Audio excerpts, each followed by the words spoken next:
మత్తయి 6వ అధ్యాయం 33వ వచనం ఆధారంగా దేవుని నీతి అంటే ఏంటి, లోకనీతికి మరియు దేవుని నీతికి ఉన్న తేడాను స్పష్టంగా వివరిస్తూ అసలు ఈ లోకంలో దేవుని నీతిని ఎలా వెదకాలి అనే విషయాలను ఒక చక్కని కథ ద్వారా తెలుసుకుందాం.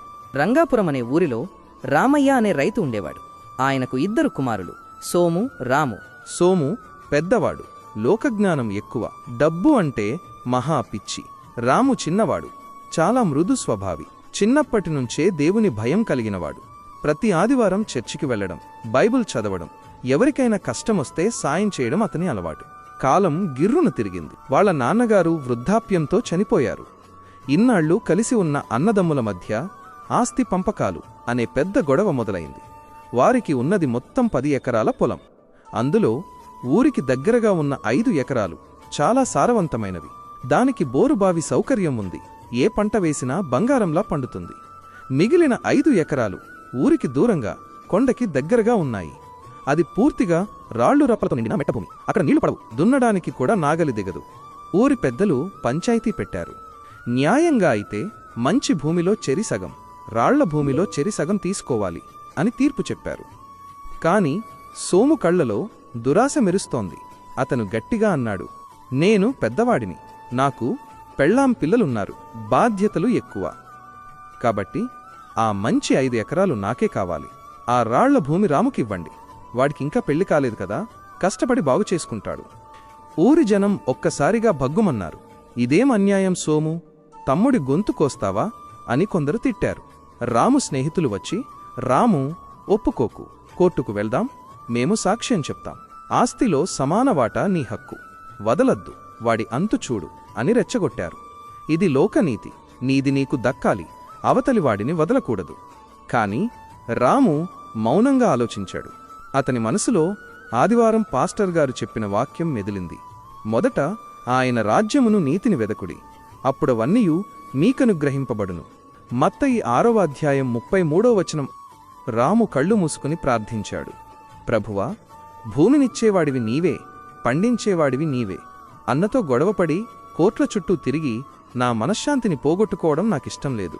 నీ రాజ్యమంటే సమాధానం. నేను ఆస్తిని కోల్పోయినా పర్లేదు, కాని నీ సమాధానాన్ని కోల్పోకూడదు. నువ్వే నాకు న్యాయం చెయ్యి. అందరూ చూస్తుండగా, అన్నయ్య, మన ఇద్దరి మధ్య గొడవ వద్దు. నీకా మంచి భూమే కావాలంటే తీసుకో, నేను ఆ రాళ్ల భూమినే తీసుకుంటాను. దేవుడు నాకు తోడుగా ఉంటాడు అని సంతకం పెట్టేశాడు. ఊరంతా రాముణ్ణి చూసి నవ్వింది. వీడికి పిచ్చి పట్టింది, చేతులారా బంగారంలాంటి భూమిని వదులుకున్నాడు అని హేళన చేశారు. సోము మాత్రం విజయం సాధించినట్టు గర్వంగా నవ్వాడు. సోము తన మంచి పొలంలో దర్జాగా విత్తనాలు వేశాడు, పనివాళ్లను పెట్టి పనులు చేయించాడు.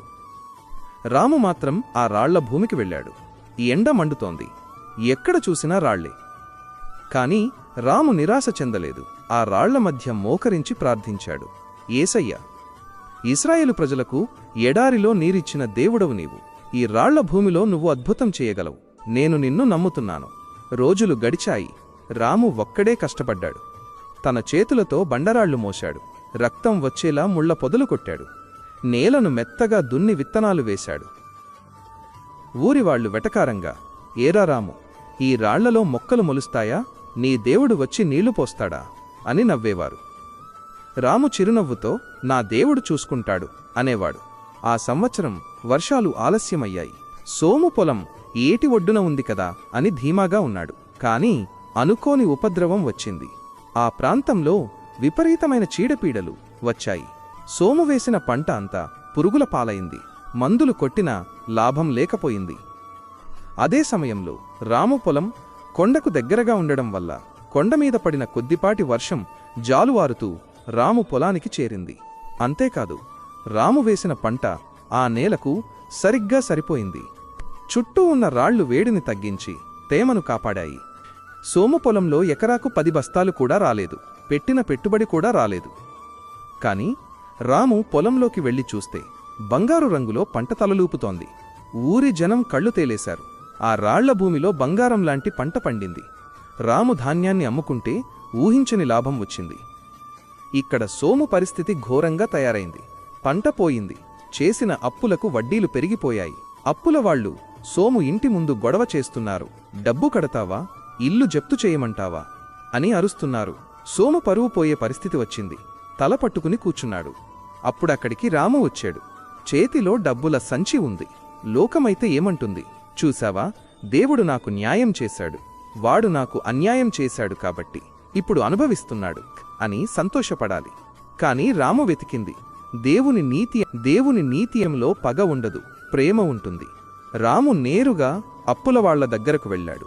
అయ్యా, మా అన్నయ్య అప్పు ఎంత ఉందో చెప్పండి అని అడిగాడు. తన పంట అమ్మగా వచ్చిన డబ్బును తీసి సోము అప్పు మొత్తం తీర్చేశాడు.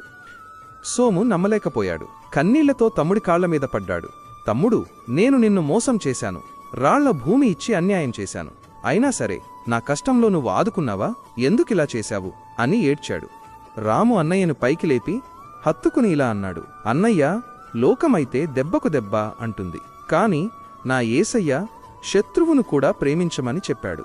నేను మొదట దేవుని నీతికాను కాబట్టే ఆ రాళ్ల భూమిలో దేవుడు పంటనిచ్చాడు. ఈ రోజు నీ కన్నీళ్లు తుడిచే శక్తిని నాకిచ్చాడు. నా ఆస్తి పొలం కాదు అన్నయ్య, దేవుడే నా ఆస్తి.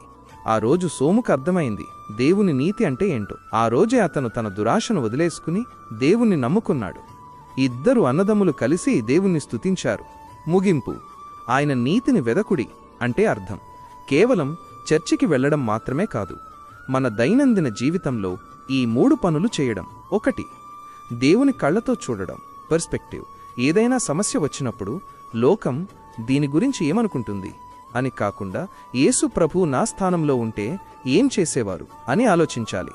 ఉదాహరణకు, ఎవరైనా నిన్ను అవమానిస్తే లోక నీతి ప్రకారం నువ్వు తిరిగి తిట్టాలి, కాని దేవుని నీతి ప్రకారం నువ్వు మౌనంగా ఉండి వారి కోసం ప్రార్థించాలి. 2. నీ స్వనీతిని, సెల్ఫ్ రైచియస్నెస్ విడిచిపెట్టడం. నేను ఎప్పుడూ కరెక్ట్, నేనే గొప్ప అనుకోవడం మానేయాలి.